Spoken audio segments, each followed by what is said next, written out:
Well, thank you very much, everybody. It's an honor to have Bibi and Sarah with us, friends of mine for a long time, and we had a tremendous success together. And I think it will only go on to be even greater success in the future. So it's really nice to have you at the White House. It's nothing like the White House, and it's great to have you both and all of your wonderful people. Ron, we've worked together for a long time. We've done well together. We had a great time. We say it's a lot of work, but we had a great result recently, and we're going to have a lot of great results. So it's great to have you. Thank you very much. Thank you. I want to express the appreciation and admiration, not only of all Israelis, but of the Jewish people, and many, many admirers around the world for your leadership of the free world, your leadership of a just cause,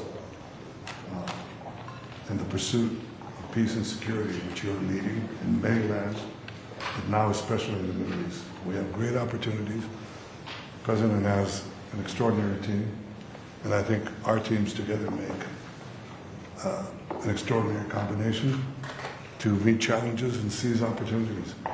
But the President has already realized great opportunities. He forged the Abraham Accords.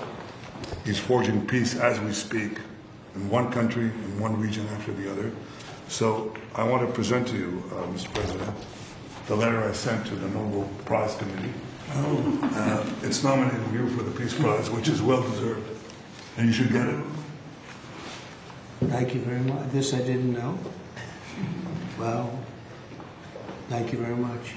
Thank you. Coming from you in particular, this is very meaningful. Thank you very much, Bibi. Thank you. Thank you for everything you're doing. Thank you. It's a great honor. Thank you. Thank you very much, everybody. Appreciate it. Have you spoken with any of the families of the victims of the Texas flood? And can you talk about what you would like to do when you travel there on Friday? Well, we're going to just make it as comfortable as possible for the state of Texas. They have a great governor. They have wonderful senators. They have wonderful representatives, and we're going to work together with them. And we have been working really very hard. This whole table has been working. That was a terrible event. Terrible event. You saw that maybe where Texas was just absolutely so badly hurt by something that was a big surprise late in the evening. So we'll be working with the governor and all of the people of Texas. We'll be going on Friday. Mr. President, there was a security incident in northern Gaza today, right around the time that the Prime Minister was meeting with the Secretary of State. This was the Wickoff. Does that, a number of IDF soldiers reportedly have been injured, possibly killed, does that in any way wrinkle in ceasefire negotiations with Hamas? I don't think so. They want it. They want to meet and they want to have that ceasefire. So I don't think so. Steve, could you respond to this? You know about it? Well, I think it's terribly unfortunate. Terribly unfortunate. We were just talking about it, how tragic it is, but we have an opportunity to finally get a peace deal, Mr. Prime Minister, as we discussed, and I'm hopeful for it very quickly. Mr. President, final offers, or are they more or less final offer. So South Korea, Japan, Look, we're always subject to negotiate something that's fair, but we've talked to most of the countries, and pretty much they've had their way for many, many decades, as you know. And it was time that we just wanted fairness. This is not really equitable from our standpoint because it's just a small token by comparison to the damage that's been done over the years. But we had no other president that was willing to do this. I did it in my first term with China and others. We took in hundreds of billions of dollars of tariffs.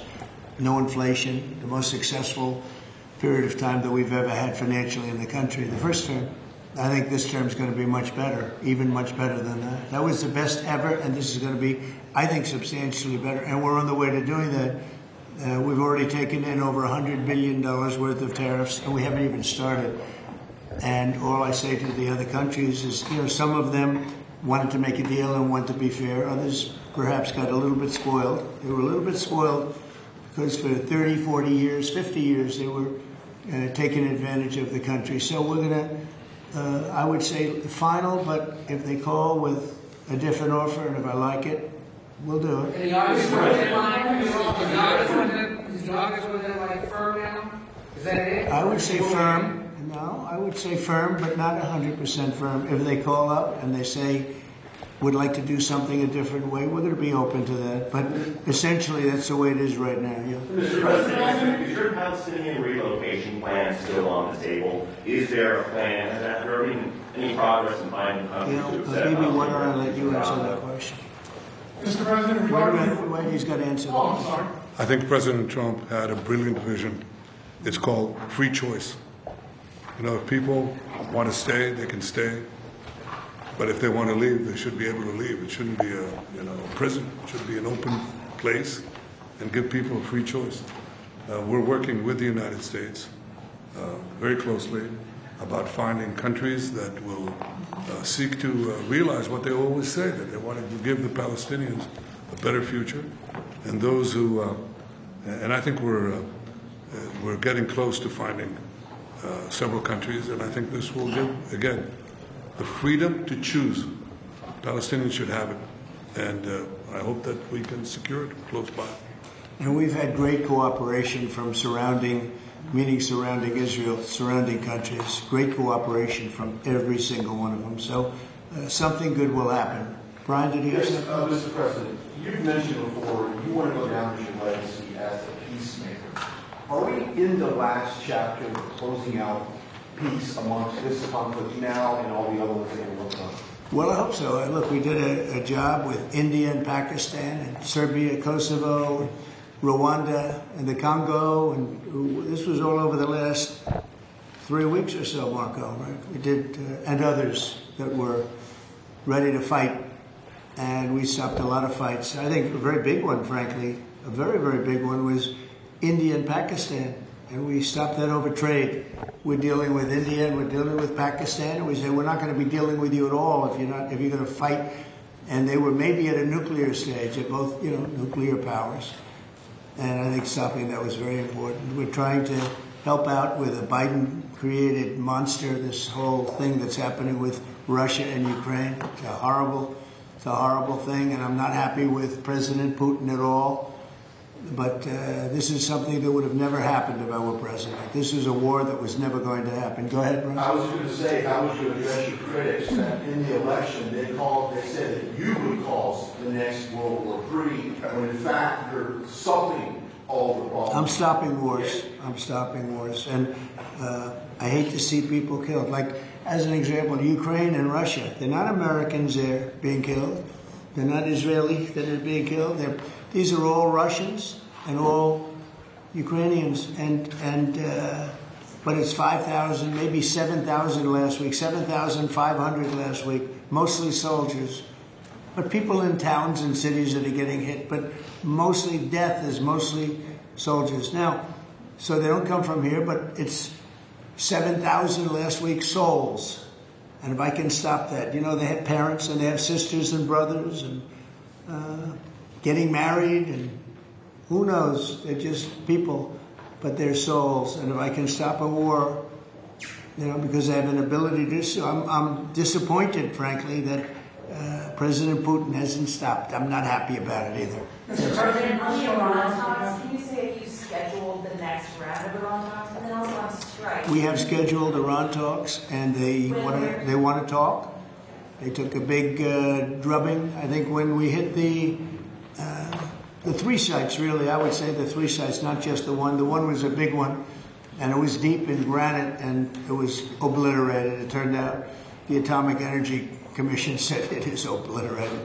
I would just want to take our hats off to those incredible flyers, the people that flew that big machine, and frankly, the mechanics and everybody else. They had zero. They flew for 37 hours with zero problem mechanically. I mean, when you think in carrying the biggest bombs ever, the biggest bombs that we've ever dropped on anybody, when you think non-nuclear, and we want to keep it non-nuclear, by the way. But they did a phenomenal job. It was an amazing job, and I think that was, I was talking to Bibi about it before, that was the very beginning of the end, and ended very quickly after that. I don't want to say what it reminded me of, but if you go back a long time ago, it reminded people of a certain other event, and Harry Truman's picture is now in the lobby, in a nice location in the lobby where it should have been, but that stopped a lot of fighting. And this stopped a lot of fighting. When that happened, it was a whole different ballgame. On future Iran strikes, what can you say, what might make you have a desire to do another strike on Iran? Another what? Another strike on Iran. I hope we're not going to have to do that. I can't imagine wanting to do that. I can't imagine them wanting to do it. They want to meet. They want to meet. They want to work something out. No, they're very different now than they were 2 weeks ago. Is there a date yet for the Iran talks, or a city? Do you know when and where the next round of Iran talks will be? Well, I can tell you. I'd rather not say, but you'll be reading about it tomorrow or seeing it tomorrow. Mr. President, what is the holdup currently in a ceasefire with Hamas? In which? In a ceasefire between Israel and Hamas, what's currently the holdup? I don't think there is a holdup. I don't think there's a holdup. I think things are going along very well. We just, left each other, and it was not a pleasant period of a few days. It was a little longer than a few days, but this was not a pleasant period of time. And we were at the end. 14 missiles were shot. And every single missile was shot out of the air. It was pretty amazing. That was sort of the end. And they told us they were coming and where they were and what time they were coming. And they said, if you'd like to have a different time, we'll do that. And that's respect when they do that. I appreciated that they did that. There was no surprise. We got the soldiers out of the base in Qatar, in this case. But they knew they were coming. 14 missiles were coming. 1 o'clock, they said, would you like to make it later? He said, no, let them come at 1 o'clock. And at 1 o'clock, everybody was, as you know, over 5,000 people left the base. And we had 3 gunners and 3 assistants. And out of the 14 that were shot, all 14 were knocked down. And that was the end. That was about it. And we had a rough time. But sometimes, sometimes you need the rough time in order to get. I think things are going to be really settled down a lot in the Middle East. And they respect us, and they respect Israel. They respect a lot of things that took place. Nobody's ever seen equipment like what we sent over to knock out those sites. But when those sites were knocked out, that was the end. Do you think that there can be a two-state solution that creates an independent? I don't know. I'd ask Bibi that question. You have the greatest man in the world to answer that age-old question, two-state. Go ahead. You give him your honest answer. I think the Palestinians should have all the powers to govern themselves, but none of the powers to threaten us. And that means that certain powers, like overall security, will always remain in our hands. Now, that is a fact. And no one in Israel will agree to anything else because we don't commit suicide. We want life, we cherish life for ourselves, for our neighbors. And I think we can work out a peace between us and the entire Middle East with President Trump's leadership. And by working together, I think we can establish a very, very broad peace that will include all our neighbors. Mr. President, a question on Iran. You asserted that there's complete and total destruction of their nuclear facilities. So what is the basis of the talks going forward? Is it to cap future nuclear activity? Is it ballistic missiles, terror support, economic-based opportunities? It's really a good question because if you remember when it was done, I sort of said, what's the purpose of talking? It's been knocked out completely. But they've requested a meeting, and I'm going to go to a meeting, and if we can put something down on paper, that will be fine. That'll be good. I think they've gained a lot of respect for us. I think they've gained a lot of respect for Israel also. But they would like to meet, and we're going to have a meeting. Steve, when is that meeting going to be? Do you want to say it? Rather, very quickly, in the next week or so. So we'll see what happens. I think it would be nice to memorialize it, put it down, but because of the incredible result of that attack, if you want to call it an attack, I didn't think it was necessary to have it in writing. I think we spoke. I mean, that speaks much louder than writing. But I can also understand why they'd want it. And they've been very nice. They've been very respectful. And it began by them telling us about 14 they had to do. You know what 14 represents, right? Do you know what 14 represents? Right? You know that, right? The number of bombs dropped. So it was, representative. We got them all. Yeah, please, behind you, please. No, you. Oh, me?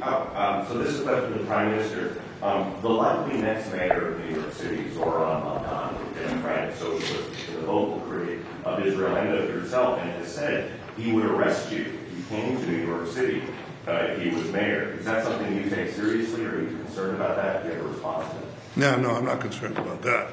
I'll get him out. Look, there's enough craziness in the world, but I guess it never ends. I mean, you have this is folly, and it's it's silly in many ways because it's just not serious. But what is serious is the question I was asked before. After October 7th, people said the Palestinians had a state, Hamas state in Gaza, and look what they did with it. They didn't build it up; they built down into bunkers, into terror tunnels. After which they massacred our people, raped our women, beheaded our men, invaded our cities and our towns and our kibbutzim, and did horrendous massacres, the kind of which we didn't see since World War II and the Nazis, the Holocaust. So people aren't likely to say, let's just give them another state, it'll be a platform to destroying Israel.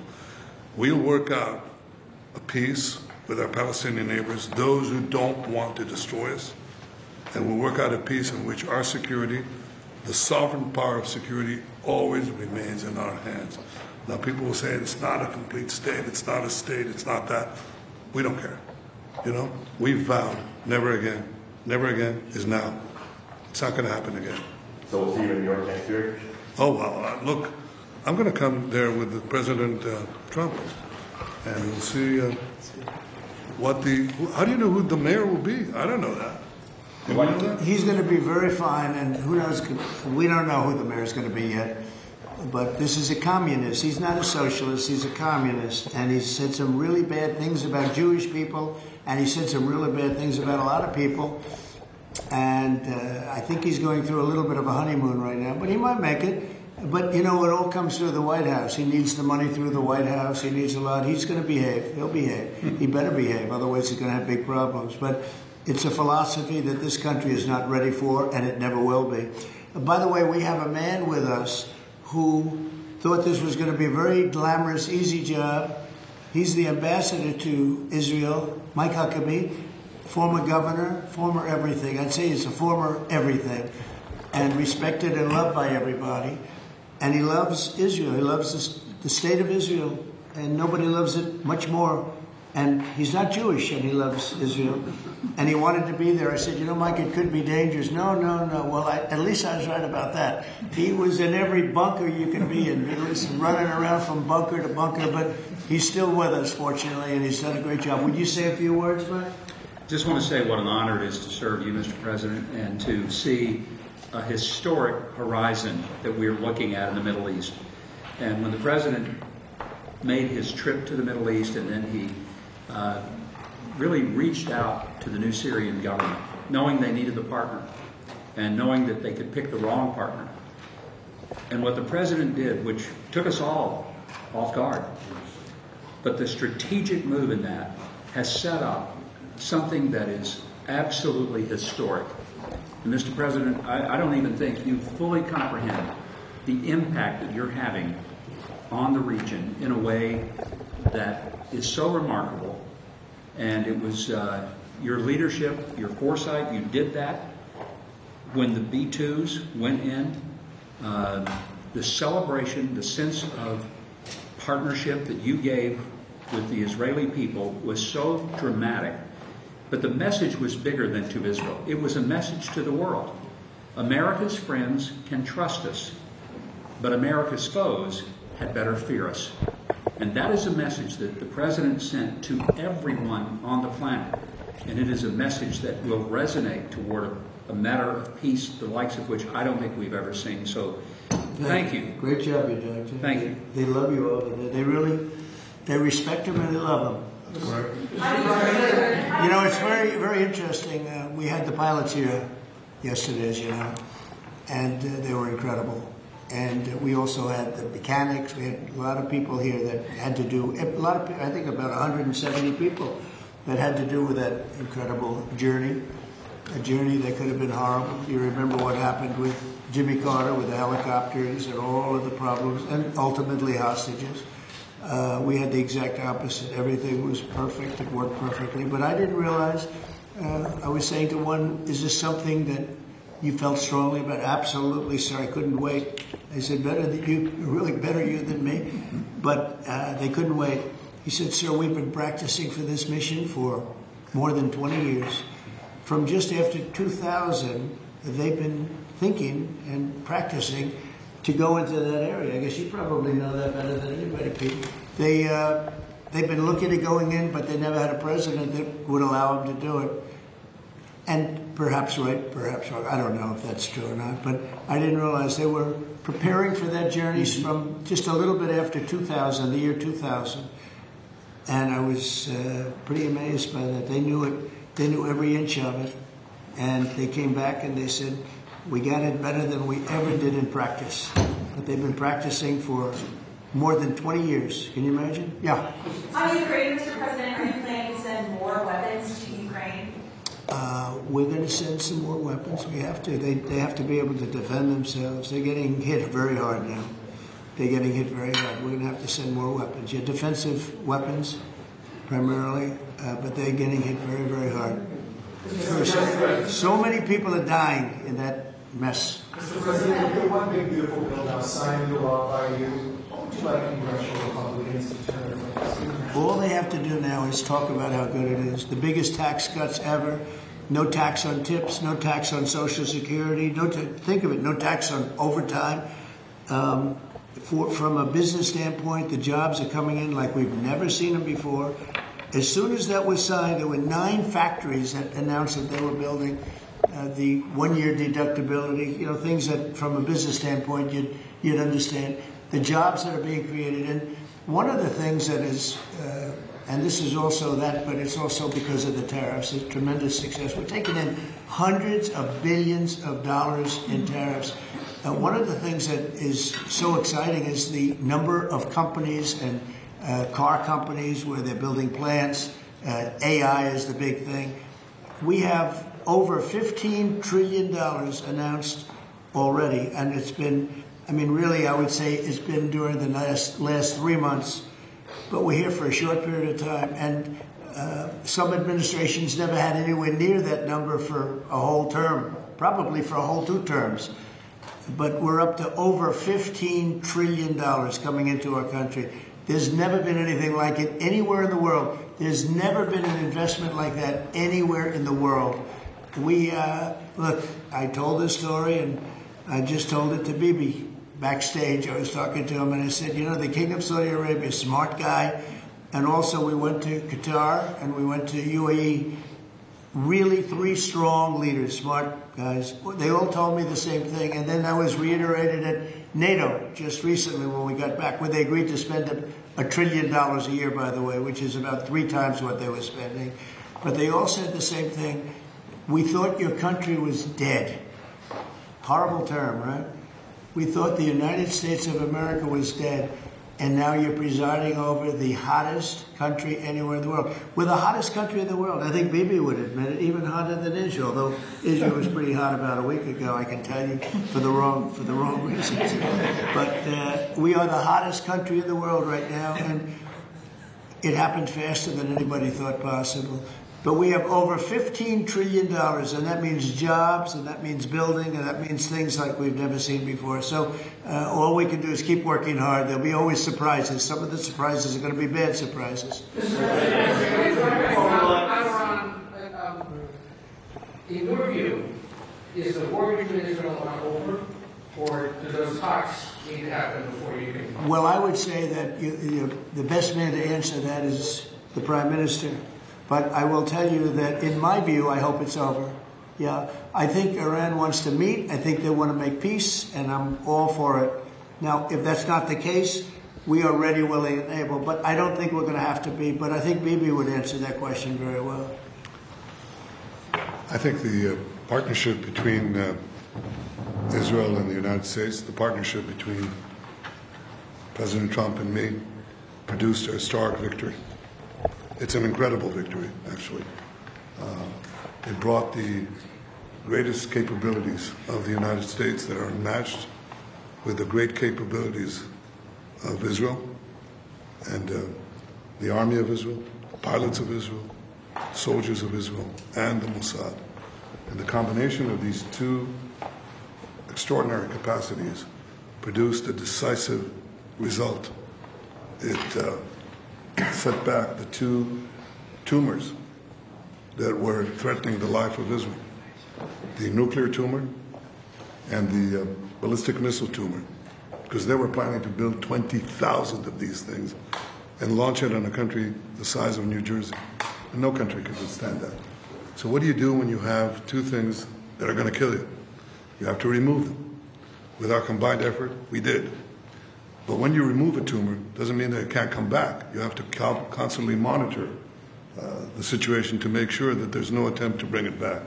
So we've had a great achievement, and I think part of the effort of consolidating this and ensuring that we don't have to repeat this is to monitor this carefully. Of course, the President and I are talking about it, our teams are talking about it, but there's no question this is a historic victory, and I think, as was said here today, this has already changed the face of the Middle East. But it's not over yet. But I think that there is an opportunity here to create a historic expansion of the Abraham Accords, which were themselves an act of history, that deserve a Nobel Prize for the President.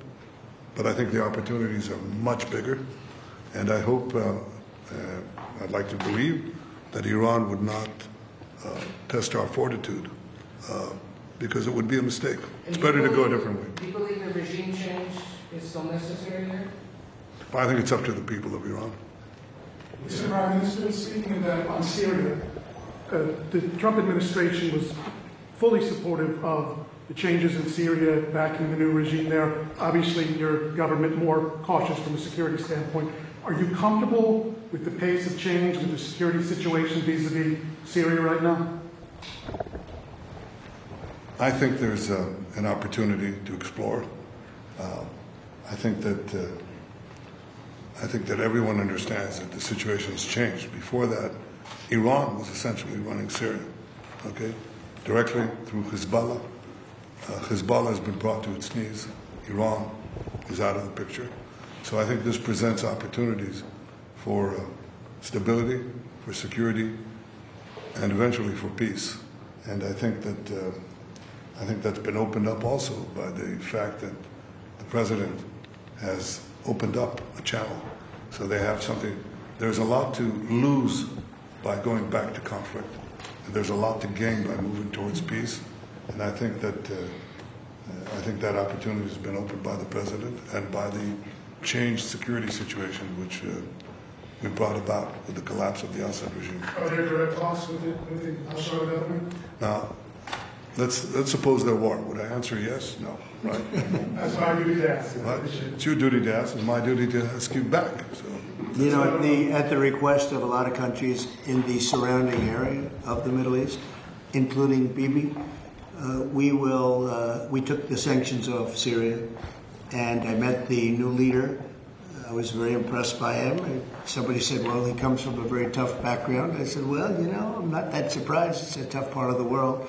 But I was very impressed by him. But we took the sanctions off because we want to give them a chance. They would never have had a chance without the sanctions. And one of the things we have with Iran is, you know, we have they call biting, they are very biting sanctions. And I would love to be able to, at the right time, take those sanctions off, give them a chance at rebuilding, because I'd like to see Iran build itself back up in a peaceful manner and not going around saying death to America, death to the USA, death to Israel, as they were doing. You know, they were the bully of the Middle East, and now they're not the bully anymore.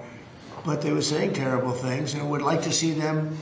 They have such potential. You know, they have the oil power, and they have great people, smart people, energetic people, amazing. And I know so many Iranians from New York. I have a lot of friends, and they're great people. So it's a shame when you see a thing like this happen. But I think that taking the sanctions off of Syria is going to give Syria a great shot at making it. Mr. President, let me follow up with a congressional question. Are there any executive orders that you'd like to see Congress focus on when they come back in session? Do you have any that you prioritize to go first? Well, we've done a lot of them in the last, as you know, I always say the great, big, beautiful bill. I add the word great. But it was the largest bill of its kind ever passed. We were talking about it before. It was beauty. But, you know, a lot of the things that we did, executive orders, have been codified in the legislation that we just had passed. And we're going to be sending it a lot more over the next period of about 2 months separately. But a lot of it was part of that beautiful big bill. President, on tariffs, what happened to 90 trade deals in 90 days? We've spoken to everybody. We know it's all done. Well, I told you, we'll make some deals, but for the most part, we're going to send a letter. We're going to say, welcome to the United States. If you'd like to participate in the greatest, most successful country ever. I mean, we're doing better than ever. I don't think, and you're going to see these numbers soon. We've never had numbers like this. We've never had investment like this. We have more than 90. We're going to have much more than 90, but most of those are going to be sent a letter. This is exactly what I said. Now, we've made a deal with United Kingdom. We've made a deal with China. We've made a deal. We're close to making a deal with India. Others we met with, and we don't think we're going to be able to make a deal, so we just send them a letter. If you want to play ball, you have to. This is what you have to pay. So as far as I'm concerned, we're done. We're sending out letters to various countries telling them how much tariffs they have to pay. Some will maybe adjust a little bit depending if they have a cause. We're not going to be unfair about it. And actually, it's a small fraction compared to what we should be getting. We could be asking for much more, but for the sake of relationships that we've had with a lot of really good countries, we're doing the way I do it.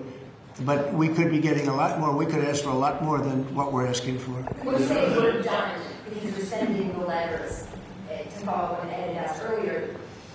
You're counting these as deals by saying, here's the tariff rate we're going to charge. I'm saying, here it is. Congratulations. Welcome to the United States. I hope you make a lot of money, and you're going to pay us money. They were ripping us. They were charging us tariffs at levels that nobody's ever seen before. We have some countries that are charging 200% tariffs and making it impossible to do business. And what the tariffs are doing is they're driving people in and companies into the United States. That's why we're building all of the work that you see happening in this country right now, and it's at a record level. All the factories, all of the AI institutions that are being built, it's largely because, I think it's because of November 5th, a good election, and I think it's because of the tariffs. Thank you all very much. Thank you. Thank you. I don't know, but it looks good to me.